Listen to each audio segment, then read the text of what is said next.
Okay, so last night at 10 o'clock, and that was the 19th, the city came by and bladed the street.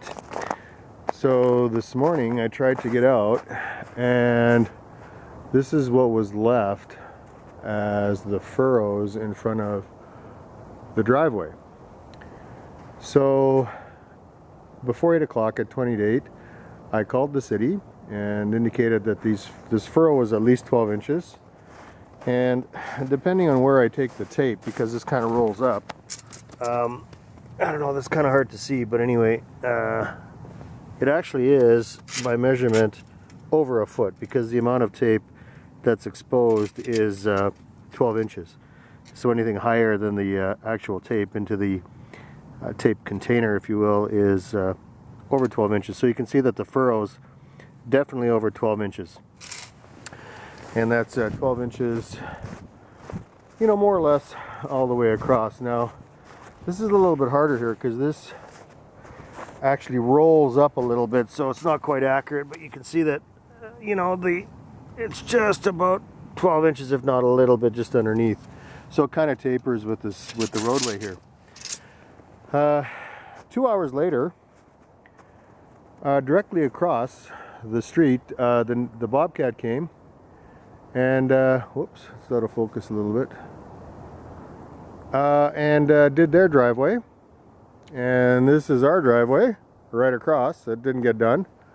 And if I walk down here a little ways, the Bobcat did a pretty nice job of actually even clearing the sidewalks away, and that driveway got done. However, this driveway didn't get done.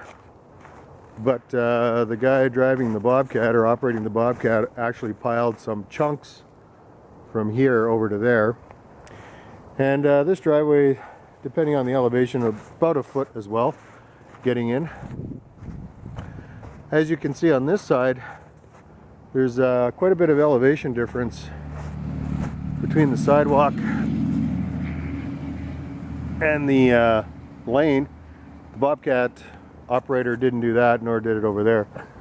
So there's a huge mound right here, so we can't even get into our driveway at all.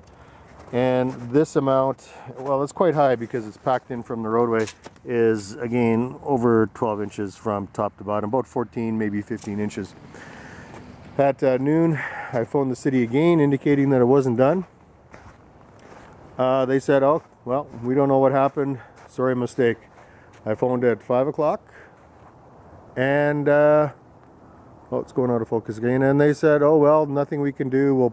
The ticket is still open. We'll actually look at it again. I phoned Ben Henderson's office, the alderman, and the person on the phone was quite rude and basically didn't want to deal with it, but she said she'd try and do something. And it is now 7 o'clock, and I can't get the car out because when I tried this morning, it actually got high centered. Even though it's an all-wheel drive, it actually did get high centered. But you can see that, of course, if you complain, the city will do your neighbors, but if you complain, it's unlikely that they will do yours. So hopefully this gets done before I have to go to work tomorrow. I used my wife's vehicle, 4Runner, which is in the garage, so I could actually crawl over this. But tomorrow we need both our vehicles, so I need to get the car out. The city is basically unresponsive and really could care less. We'll see what happens tomorrow.